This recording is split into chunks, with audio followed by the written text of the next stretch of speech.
Hey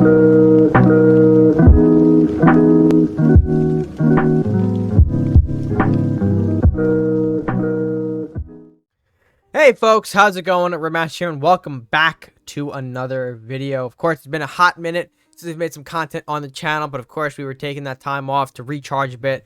I was facing a little bit of burnout just from life as well as the grind of uploading. So we took some time off. We're coming back though, feeling recharged, feeling great, and we're kind of picking back up where we left off. In it, that I'm bringing forth another deck list for you guys to enjoy. We ended off on Bear Brigade in the last video, and we're kind of jumping over to Craxus Flames, which is our new list that we're going to show you, which I've had actually for quite some time since, earlier phases of alpha testing. But I really think it's a fun deck list that I did want to kind of get to show you guys. It makes use of some kind of underutilized cards that we don't really see much, or at least people aren't playing yet. Could be a thing that people pick up. Obviously, the way this game is right now, people are finding out new stuff every day, having some fun with it, and I mean that's what we love to see. So let's go ahead and show you guys the deck list for today's video. That would be Craxus Flames. Had like a mini brain fart moment. Anyway, deck list time. But before we get into the deck list, I just want to take this moment to let you guys know that we have something very special coming up. If you haven't already checked out my community post, we'll be doing an interview over on the Cards and Castles channel this upcoming weekend to be shown later. And I'm looking for your guys' suggestions on what to bring to the table for discussion. If there's anything that you want to know, whether it's potential future plans or reactions from the team themselves on the game, be sure to let me know what you want to hear from them in the comment section below, and I'll try to see if I can incorporate that into our interview. And be on the lookout for that over on the Cards and Castles channel, which I will link below if you haven't already subscribed to it. Be sure to do so. Some great content coming out from them in the near future. But without further ado, let's go ahead and take a look at the deck list. Alright folks, and here is the deck list for Craxus Flame. Essentially, as it kind of entails, there's a lot of fire going on here, and a bit more of a burn-focused strategy, if anything, just by all of the fire. And what's empowering our burn strategy more so in this deck is the inclusion of Infernal Furnace, a card that probably you might have become confused on upon initial reading. Your fire effects deal +3 damage, and you get this little ability, but you're not really using it for that. What's important is the fire effect ability dealing more damage. This is what's going to empower our burn cards to be just that more impactful when dealing with the opponent's strategy, because obviously you have people running some sort of health modifications or buffs throughout various different decks here. Having that furnace do more damage will be important to get over those kind of annoying buffs that are in place, and also just dealing more castle damage to the face here. With things like Incinerate and Flame Blast prevalent in the deck here, Flame Blast especially being a big card, being buffed by Furnace as well, can do a lot of damage even through the spell resistance, which is quite important to note here. This is probably the star of the deck, honestly, here, but also not a 3 of, because it is a little expensive, and we do kind of want to give ourselves more options. Regardless, Flame Blast here, definitely the star of the show alongside Furnace here, because it does so much damage, even through castle resistance, to the point where you might just end the game off of that entirely. So obviously, you do have other things here buffing it as well, things like the Furnace Knight, Power Surge, kind of buffing by making it cheaper. That is something I like to consider, discounting it if you will. But regardless, you can also see just a lot of other cards utilizing the fire effect of Furnace here to just become stronger. Incinerate, Magma Titan, Imp, what else? Power Surge, Age of Fire, Eye of Flame, all being sort of benefiting, excuse me, from the Furnace in some form or fashion. And of course, while we mentioned Craxus earlier, Craxus a star in this deck as well, as sort of like the backup plan or sort of the exclamation point on a matchup here. This guy can really swing his trident, I guess. The warrior faction and the knight classes together, or I guess the warrior class and the knight class together, make such an unstoppable duo here. You get the damage output of warriors plus the block of knight.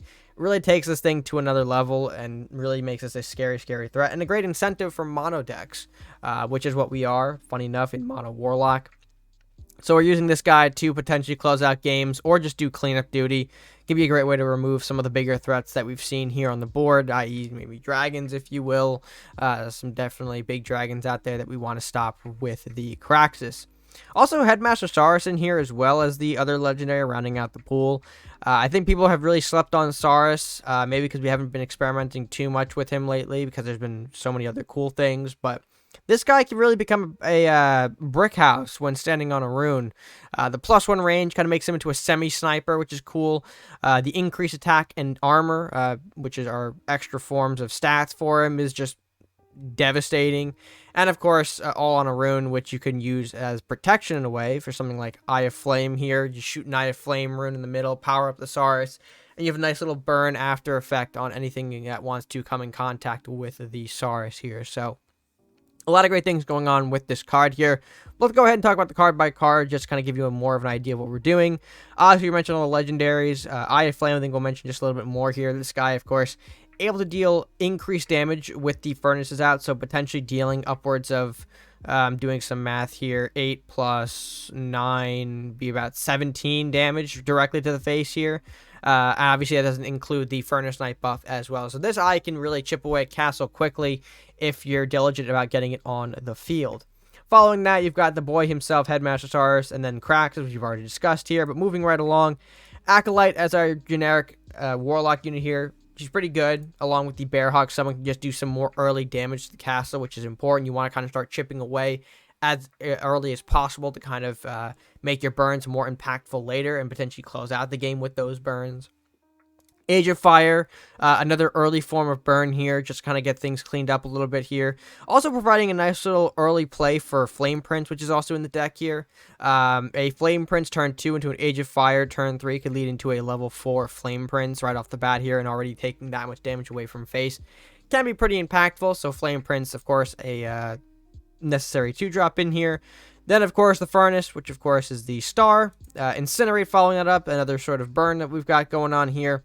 Dealing that 31 to 35, and also obliterating, preventing on-death triggers, which is important because a couple of those things out, or a couple cards out there, have some kind of death trigger that you want to avoid. Library is our draw cycle. I'm preferring this over the school because library is a more instantaneous cycle, which could be useful, rather than the school sort of built up, draw, which I think the school in this deck muddies up the resource game just a little bit. So we go library over school, and as a singleton copy as well, nothing more, nothing less. Magma gets buffed from Furnace, so of course this could be a huge sort of drop for 11 damage, a rival unit, which can be scary, or 14 if you got 2 Furnaces out. Can really get pretty nasty. And of course, as a Colossus, march him down to face, do some big damage with his Colossi faction bonus. Power Surge to help you with the mana cost in this deck. I find that Power Surge is a nice little way that you can sneak in, play like, turn 6 Power Surge into Flame Blast. That is pretty devastating because that's just a lot of damage coming out all at once. So it also helps with things like a free Eye of Flame, free Professor, free, I was about to say Saurus. Saurus is 6/3, so 6/1. Free Imp if you really want it, but you wouldn't be using that. Mainly for the ones that cost 2 mana in this deck that you're going to be utilizing Power Surge for. Eye of Flame, the Flame Blast, and the Professor. Imp as sort of our early game-esque beater. 2/1 for 13/24 is not bad, especially with that ability of dealing 3 damage to enemy, which increases with the Furnace, mind you, so you can deal 6 for 1 gold, or if you've got 2, then you can deal 9 for 1 gold, etc., etc. He can get pretty chonky and pretty annoying pretty fast. Pyromancer, an absolutely must-have for Warlock decks going around at this time. It's incredible sort of, big fire burst can really mess up your opponent's mana, because if you put it in the right spot, it could really just one-shot the mana tower, as well as just take out a lot of stuff that might be going on the board right now. 16 to 20 damage, nothing to really scoff at. So, of course, even if he's not getting boosted with the Furnace, which I'm not entirely sure if he is anymore, I'm kind of a little bit lost myself on that portion. But regardless, it's still an amazing card, dealing a ton of damage. Furnace Knight to increase the power of my runes just a bit further here. Things like the Incinerate, the Flame Blast, the Eye of Flame, the Age of Fire, all getting that little extra buff from the Furnace Knight alongside the Infernal Furnace. And of course, also just a chonky beater for 5 gold, or at least the stat lines are. And of course, a Knight for the block, so you love to see it. Flame Blast, as we mentioned here, a somewhat other star in the deck that can just deal a lot of damage and maybe even close out games if you are in the right zone for it.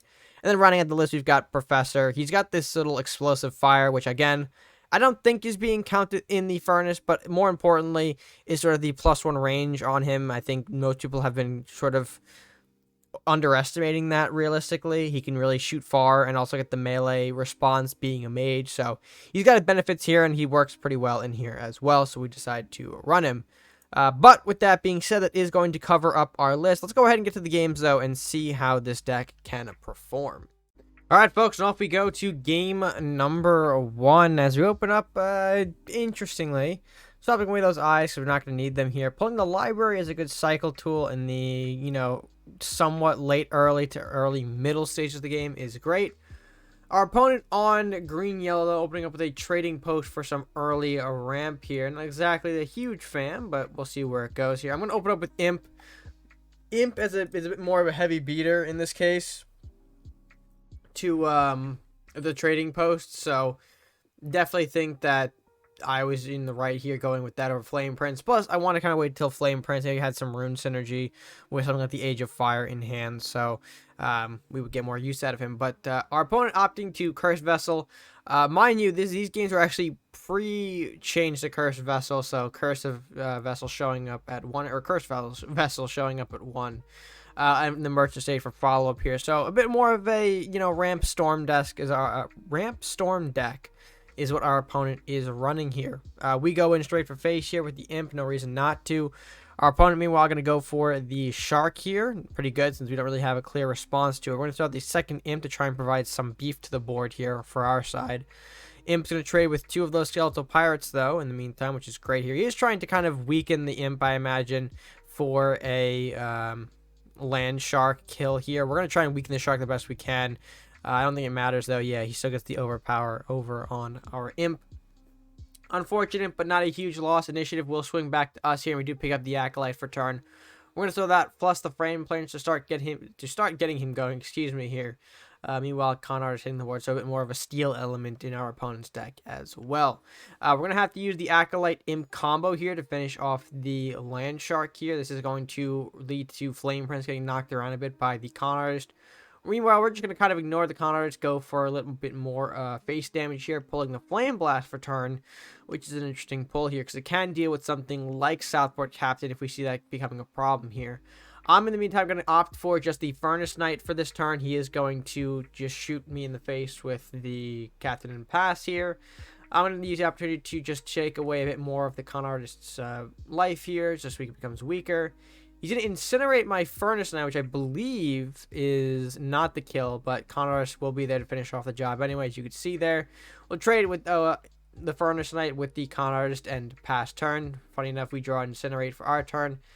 He did incinerate, steal that incinerate from us, so a bit annoying that. And the Furnace, mind you, as well, which is not good. One of our main combo pieces there out of the rotation. We are going to opt to incinerate his Captain. He could have gone for the cursed, or at least the pirate summoning there, opting not to. Unsure maybe if he had another plan at the time, but, okay, we'll get the Captain kill for free.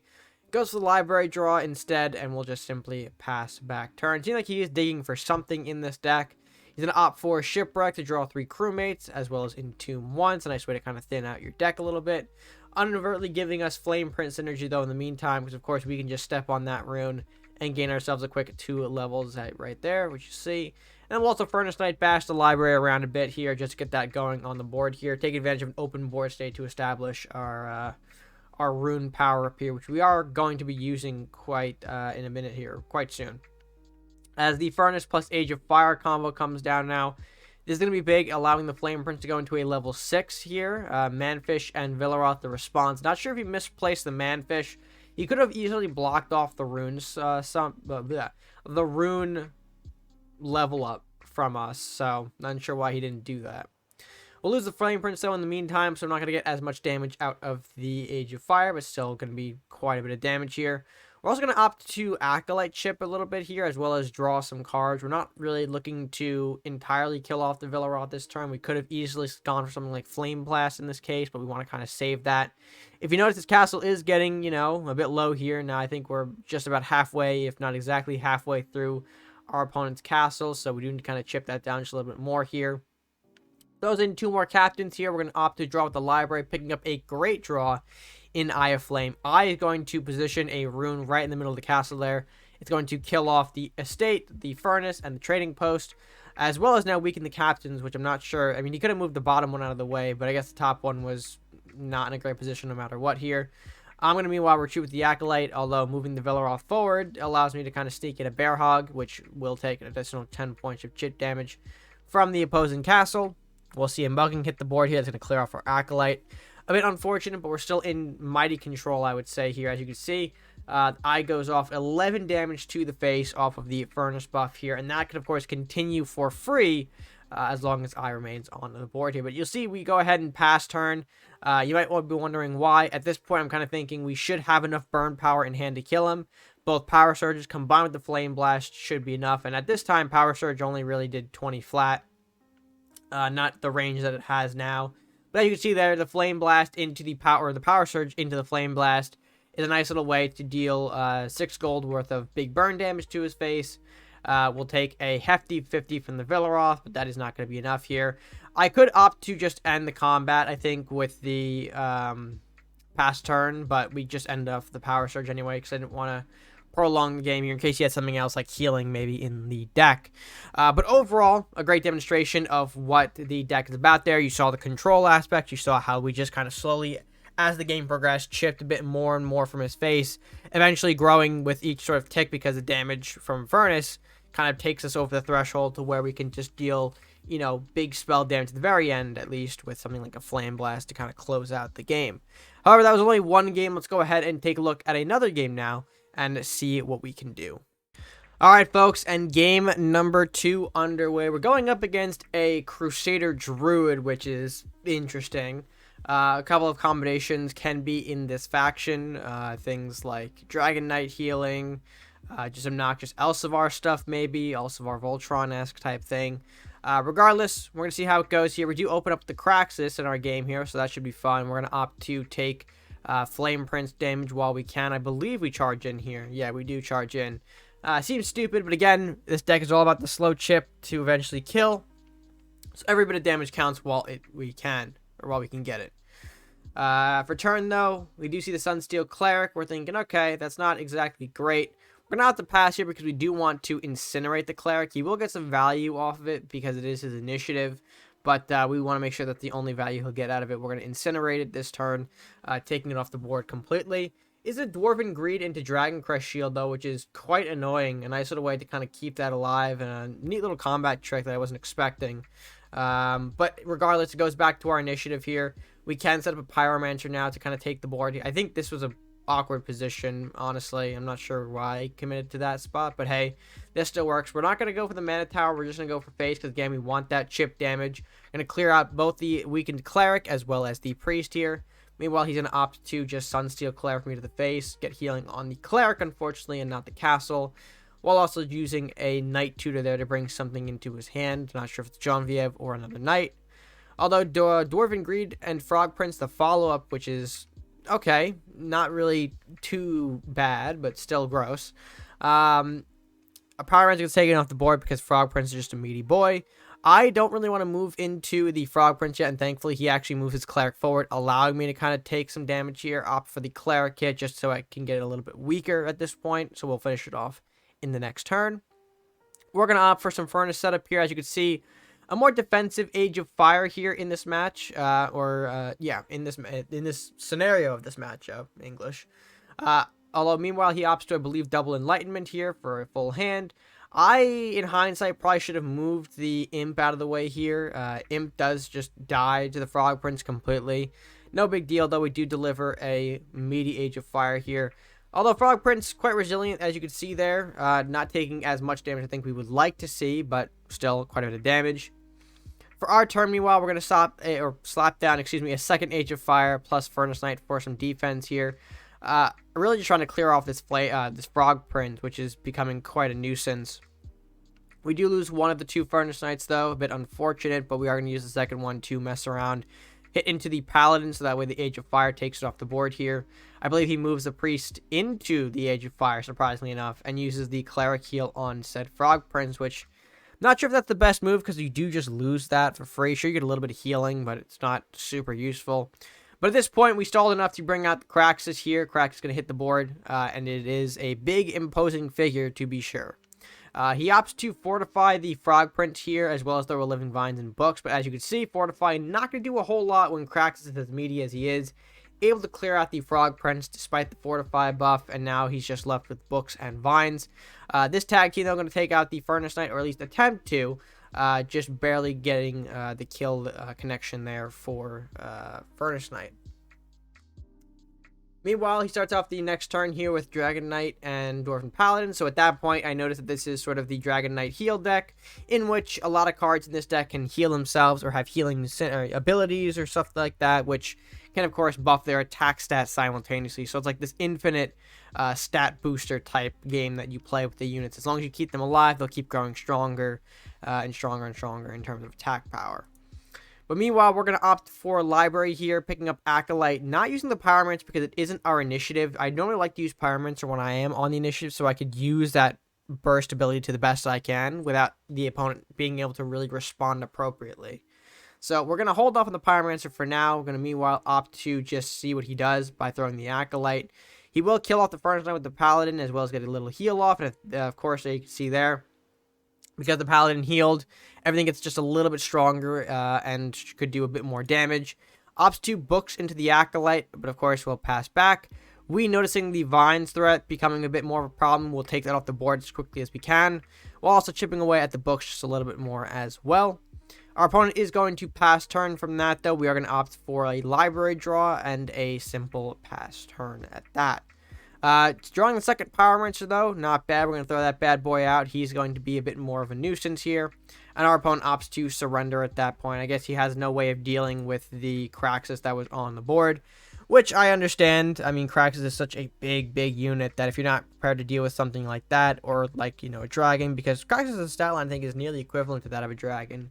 If you're not well equipped to deal with it, you will face some consequences. So, unfortunately, our opponent did run into that. But a win is a win regardless here. Deck is doing well. Let's go ahead and take a look at the third game now, though, and see if the deck can make it 3-0. And for our third matchup here, folks, it is going to be us taking on, of course, our old pal Tweakin'. He's back from more, bringing the Ninja Necromancer variant here to the fray. And we, unfortunately, don't really have a great starting hand here. As you can see, 2 Age of Fires plus the Imp.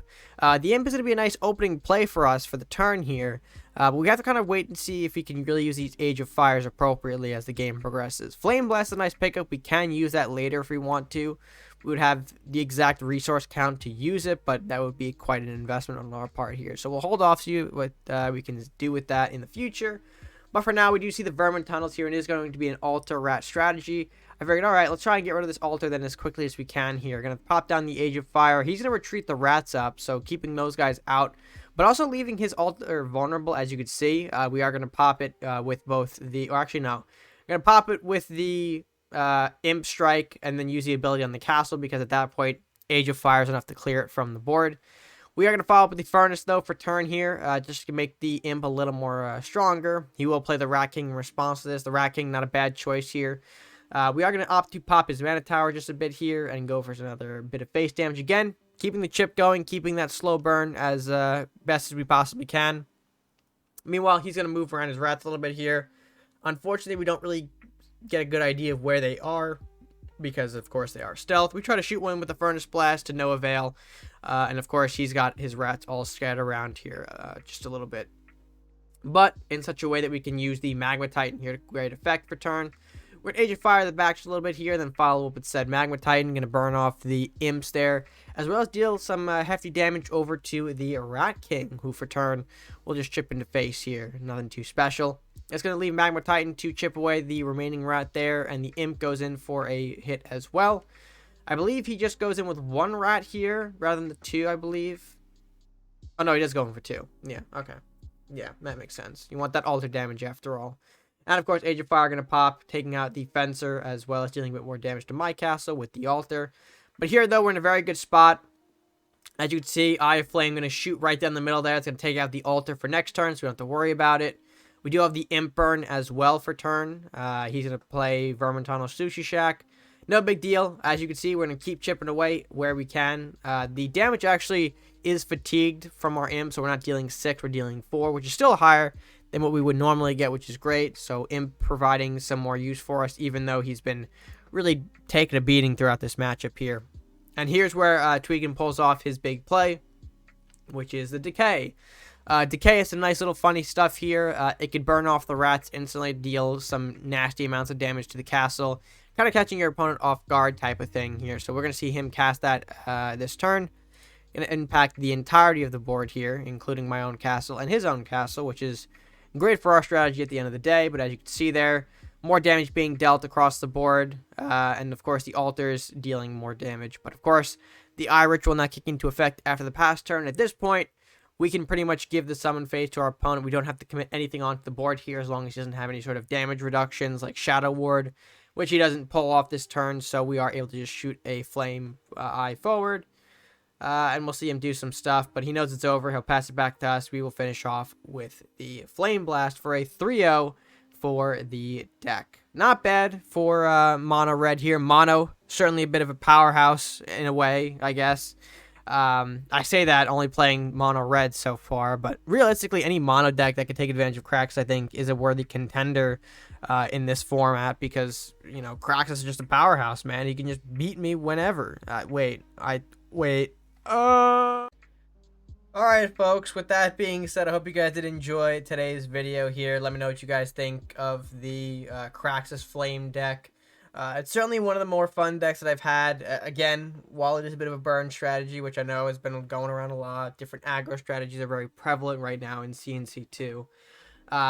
You know, despite it being a burn deck, I think it is still fun. It uses fire quite well, and it kind of teaches you what a fire effect really is and how to utilize that to the best of your abilities, as well as throw big cracks at the opponent. We all know throwing at the big cracks is just very funny, so I think it is certainly an enjoyable deck. But again, let me know what you guys think. Leave your thoughts down in the comment section below, as well as, you know, while you're down there, if you haven't already done so, be sure to like the video if you enjoyed it. Be sure to share the video with your friends, and subscribe if you're new or haven't done so already.